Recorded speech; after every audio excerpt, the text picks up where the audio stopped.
não vem o sol. Quando eu venho de Luanda, não vem o sol. Quando eu venho de Luanda, não vem o sol. Posso ouvir vocês?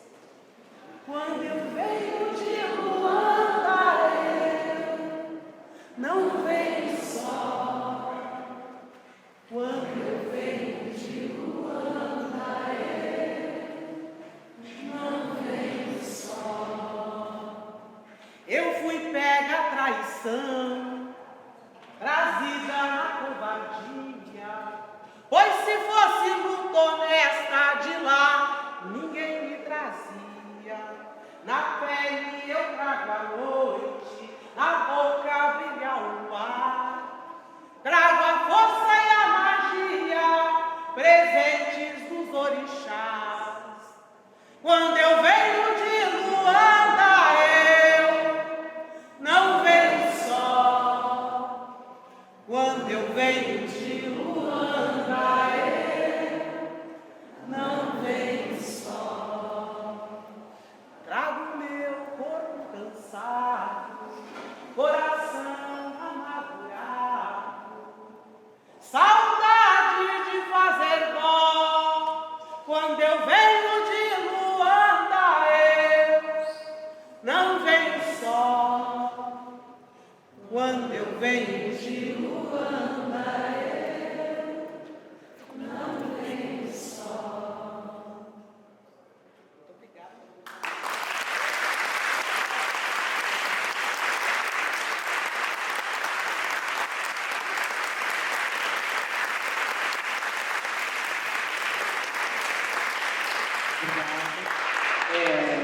Eu sou um pouco intrusa aqui nesse lugar.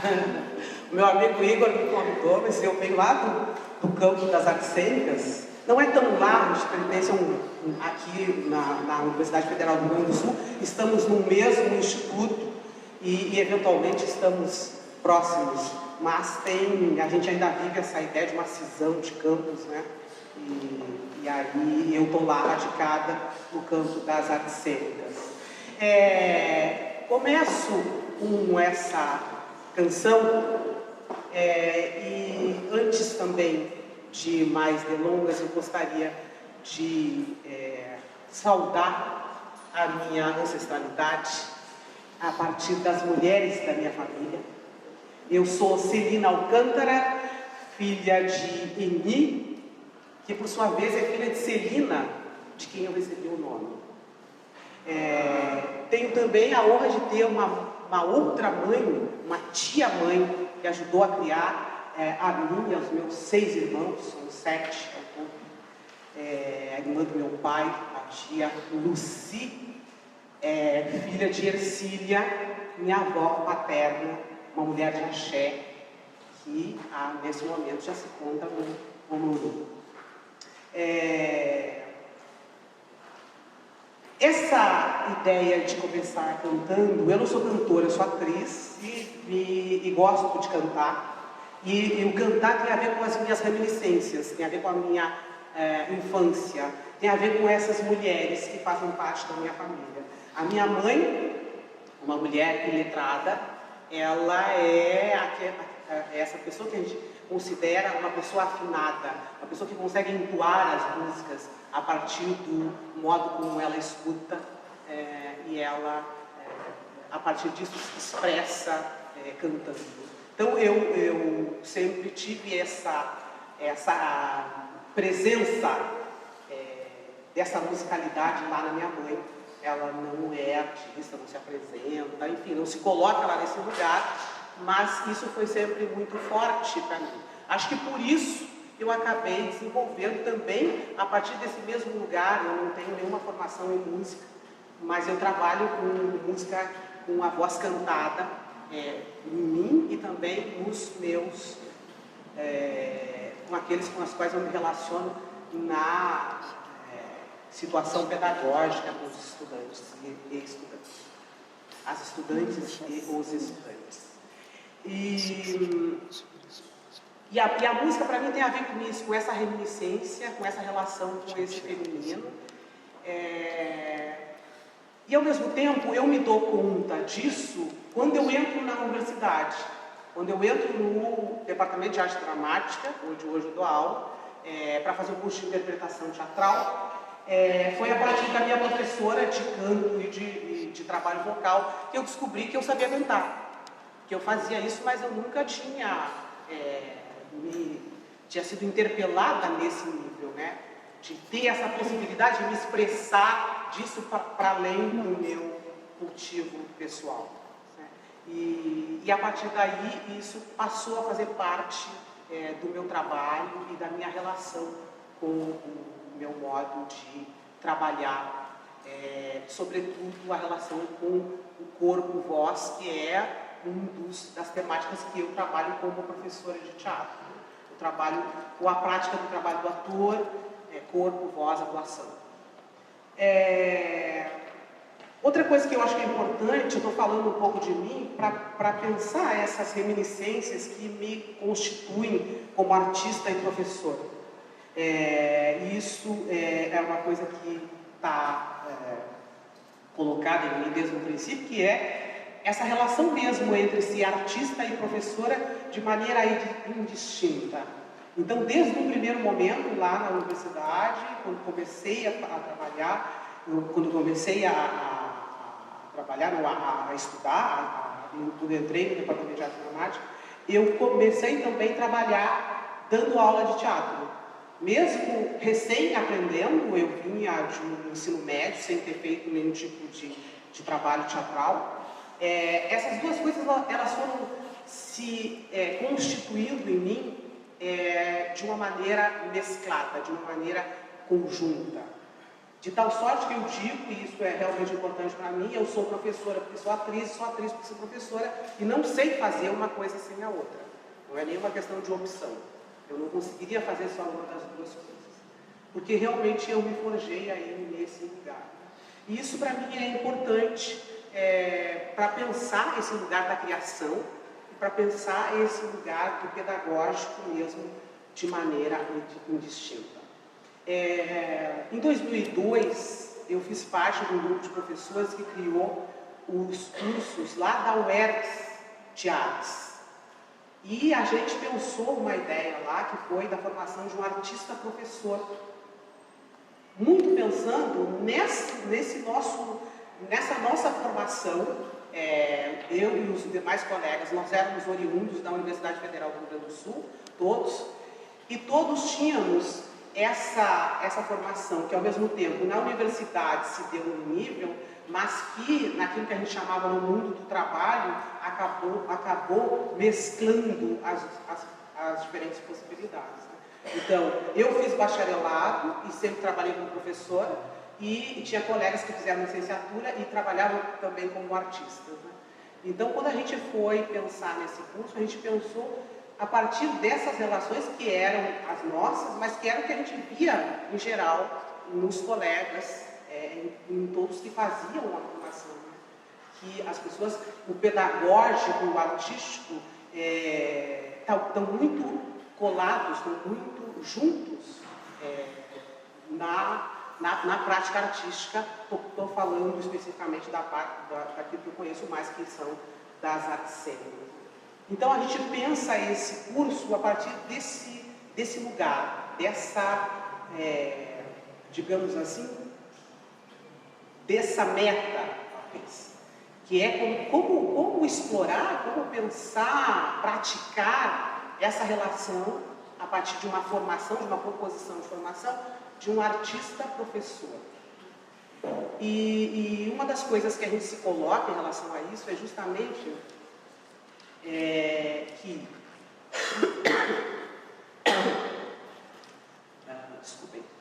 que essa indistinção, ela tem a ver com algumas características que são comuns ao nosso, pensando, né, o que a gente estava pensando nesse momento, ao pedagógico e ao artístico. Né? A ideia de uma possibilidade de transformação, a ideia de uma relação com os outros, né? E a própria relação com a criação, como alguma coisa que também está prenhe no ato pedagógico, né? Então, pensar mesmo essa formação, a nossa ideia foi essa, a partir dessas questões onde esses dois lugares, esses dois espaços de possibilidade, o artístico e o pedagógico, tivessem em comum e pudesse se forjar a partir daí uma proposição de formação. E aí, desse jeito que foi, a gente criou, num primeiro momento, esse curso que tinha esse objetivo, de formar um artista-professor. Um artista que se forma tendo como gênese a relação com o processo de criação. Obrigada.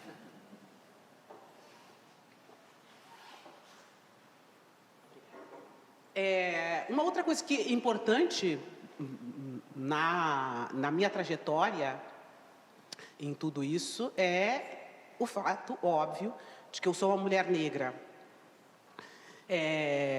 E essa foi uma das primeiras coisas que eu aprendi desde pequena. E acho que essa é uma das coisas que as pessoas negras do nosso país aprendem desde pequenos. Da pior maneira possível, mas aprendem.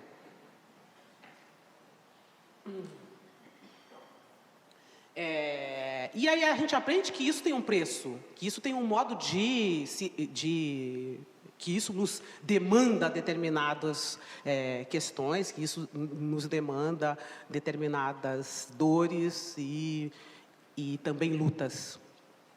Então isso foi uma coisa que sempre teve presente para mim, né? Quando eu entrei no Departamento de Arte Dramática, na década de 90, não tinha se formado nenhuma mulher negra até então no Departamento de Arte Dramática. Eu sou a primeira mulher negra que se forma no Departamento de Arte Dramática, que hoje tem 60 anos e que na época tinha um pouco mais que 30. Então, eu vivi, por exemplo, alguns paradigmas dentro do DAD, que são diferentes de hoje dos meus alunos e alunas, né? Um deles era esse, em relação à própria relação com o atuar, com fazer teatro. Ainda estava bastante dado, hoje a gente já avançou nesse sentido, essa relação com o teatro que tem a ver com uma ideia de verossimilhança, que é assim, que existe uma verdade que está lá dada, sobretudo na dramaturgia, né?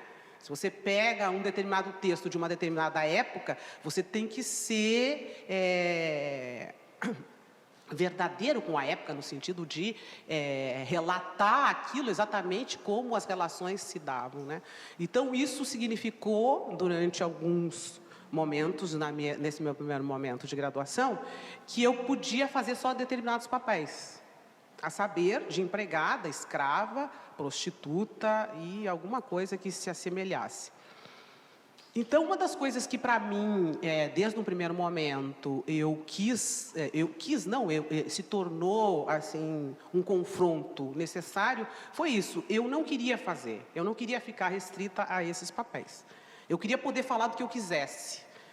Eu queria poder ser atriz como qualquer outra atriz, não ser uma atriz que está fadada a fazer determinados papéis. Então, nesse momento, eu me articulei com outros colegas da faculdade que também estavam insatisfeitos por outros motivos, mas que também queriam quebrar com uma relação teatral que estava dada como tal. E a gente funda o grupo Usina do Trabalho do Ator, que é esse grupo do qual eu faço parte até hoje. E esse grupo, ele se caracterizou por, primeiro, a gente quis centrar a relação de criação do grupo no trabalho do ator, né, no trabalho do artista-ator, pensando que na tradição teatral, os mais fortes sempre foram o dramaturgo, né, porque é essa obra que fica para a posteridade, né, e o diretor, num segundo momento, como essa figura que tem o poder de decisão, né, e na sua maioria todos homens. Então, a gente queria quebrar um pouco também com essas questões aí, queria repensar modos de fazer teatro, queria pensar, não só criar outros espetáculos, mas o modo como a gente cria, a partir daí poderia criar os nossos trabalhos, né? E a partir disso eu pude, por exemplo, trazer para o meu trabalho as questões relacionadas às minhas reminiscências negras, né? Porque justamente eu, nesse trabalho, no grupo, todos nós somos propositores e responsáveis pelo trabalho, pelos trabalhos. Falo dessas coisas também porque isso diz da minha relação com a criação e com os meus alunos, né? Meus alunos e alunas, a minha relação com o pedagógico, né? Uma coisa que eu aprendi, fui aprendendo ao longo do tempo como professora, foi essa necessidade de enxergar as pessoas que estão diante de mim, assim, de realmente estabelecer uma relação com essas pessoas que estão ali, assim, não é com um ideal que está no currículo, nem um ideal de artista, nem de formação, mas uma relação que tem a ver com esse ato de presença. Para o teatro é bastante caro essa relação da presença, né? O teatro, ele se dá nesse momento, lá onde acontece do ator, atriz, performer, diante daqueles e daquelas que se colocam no lugar, que fazem esse acordo, né, de espectador. Ele se dá ali naquele momento, e ali naquele momento ele morre, ele desaparece. No dia seguinte, por mais que a gente faça a mesma estrutura, mesmo texto igual, nunca mais vai acontecer de novo como naquele dia, né? Então, para mim, isso também tem a ver, ou pelo menos eu acho e busco cultivar, com essa relação que é do pedagógico, que é com os alunos e alunas, assim, né? Essa relação que é de presença, que é de enxergar esses corpos, essas pessoas que estão diante de mim, e não um ideário artístico, né? E é a partir daí que eu busco construir as minhas relações, que tem a ver, de novo, com as minhas reminiscências, com o modo como eu me constituí como artista e como professora. E, nesse sentido, algumas coisas se transformaram também bastante desse momento onde eu entro e sou a única negra, e hoje que eu tenho vários alunos e alunas negros e negras. Ainda são muito poucos, pensando na universidade, nesse lugar de privilégio ainda, né? E a gente faz um exercício sempre, que é nós, eu digo nós, pessoas negras e negras, que é o exercício do pescoço. A gente chega nos lugares e a gente sempre olha para os lados para ver quantos somos, se estamos lá, e ele é sempre revelador de um número muito pequeno, né? Aqui a gente pode ver que isso está presente, né? Esses alunos e alunas que entram na universidade agora, desde 2008, né? Com um pouco mais, com um número maior, eles trazem outras questões, eles trazem outras histórias, outras narrativas, outros corpos, outras vozes. Então, isso também foi me transformando como professora, na medida em que eu me confronto com outras possibilidades de humanidades que, durante um tempo, eu não me confrontei, né? E com lutas e com divergências e com questões que são muito que são também constituidoras desses atos artísticos e pedagógicos, né? A gente vive hoje na universidade esse momento em que é bastante temerário para as pessoas negras, indígenas, pobres, gays, enfim, todos esses outros que são considerados ainda outros, que entraram na universidade, e que estão também, nesse momento, sendo sistematicamente retirados. Porque a crise da universidade hoje, embora se coloque lá num lugar de dinheiro, falta dinheiro, a crise da universidade hoje é as pessoas que estão dentro da universidade e que são consideradas como pessoas que não deveriam estar aqui. Aqui estou pensando no espaço da universidade, né? Não aqui exatamente. Então, essa que é a grande questão. E essa é uma das discussões que eu tenho enfrentado junto com os meus alunos negros e não negros também. Porque esse é uma questão que diz respeito a todos nós. E ela não é fácil de ser equacionada. O Igor trouxe aqui o espetáculo A Mulher Arrastada, que eu faço.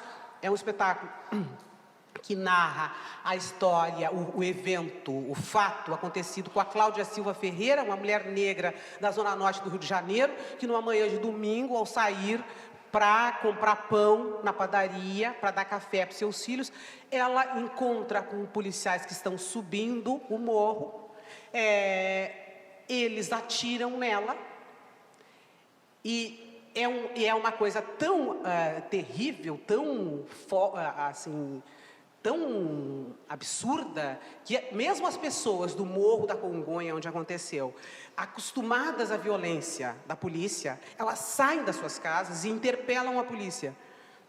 E ao fazer isso, os policiais pegam o corpo da Cláudia, jogam no camburão e saem a toda, com pressa, da comunidade. Nesse inteirinho, o corpo cai, fica preso por uma parte da roupa e ela é arrastada ao longo de 350 metros pelas ruas da Zona Norte do Rio de Janeiro. Esse é o espetáculo que o Igor se referiu.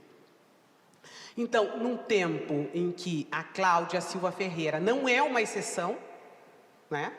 Porque tem a Cláudia Silva Ferreira, mas tem o Evaldo, dos 80 tiros, tem o Pedro, que foi estrangulado, tem a Ágata. Isso só para citar alguns das pessoas que a gente hoje sabe os nomes. Porque tem aqueles milhares que a gente não sabe, que são só um número mesmo na estatística, né? Então, tudo isso está no processo de criação, tudo isso está no processo pedagógico, tudo isso é parte daquilo que a gente está construindo, do que a gente está fazendo, né? E uma das coisas que eu tenho tentado trazer para a ordem do dia e para a discussão é justamente os modos como isso vai se erigindo, o modo como isso vai se constituindo, né? A atriz, poetisa Elisa Lucinda, ela diz uma coisa que eu acho muito... ela diz várias coisas que eu acho bárbaro, mas uma das coisas que ela diz assim, se a obra da escravização chegou até nós, é porque houve quem trouxesse. Então a gente tem que pensar sobre isso. Como é que essa obra, que tem a ver com determinadas condições, que tem a ver com determinadas questões, elas chegam até nós? E aí a gente volta numa única eleição 500 anos, porque a gente não voltou à década de 40, a gente voltou à época dos bandeirantes. E isso que eu tento conversar e problematizar com os meus alunos hoje, porque a gente tem que pensar sobre isso, sobre o modo como a gente se constituiu, como é que a gente chegou até aqui. E a gente ainda não falou sobre isso, a gente ainda não pensou sobre isso em conjunto. A gente ainda está lá no paradigma de que nós somos bastante democráticos, miscigenados, simpáticos, queridos e tudo mais. E não é verdade, quer dizer, quem elege as pessoas que hoje foram eleitas é um povo, é uma nação. E aí, se a gente não se questiona como um povo, como nação, a gente vai continuar elegendo as pessoas, né? Desse jeito. Então, é isso assim, um pouco do tudo que está para mim em jogo hoje, nessa minha relação que é de artista, que é de professora e que é imbricada numa coisa na outra. Que tem a ver com reminiscência, que tem a ver com ancestralidade, e que tem a ver com sofrimento, mas que tem a ver também com construção de determinadas relações e questões, como, por exemplo, essa própria relação com o curso lá da UERGS, onde já se propõe uma formação, uma possibilidade de relação com a arte, com a formação artística, que é diferente daquela que eu experimentei. E que hoje eu tento trazer, mesmo ainda a gente vivendo este paradigma lá do bacharelado, de uma licenciatura, eu tento experimentar com os meus alunos essas questões amalgamadas, como questões que se retroalimentam, não que estão em campos diferentes. Não pensar a pedagogia como alguma coisa que está restrita ao professor e à escola, né? E também não pensar a criação do ponto de vista do artista, aquele que vai lá e tem a sua obra, no nosso caso se apresenta, entra em cartaz e coisas que o valham, né? Como é que a gente, no espaço lá de formação, a gente pensa a partir desse amálgama, onde essas questões lá estão realmente conectadas de uma maneira importante. Eu não sei, eu acho que eu já falei demais, né? Não foi demais. Deu certo. Foi o tempo certo. Mas ainda bem. É isso, muito obrigada.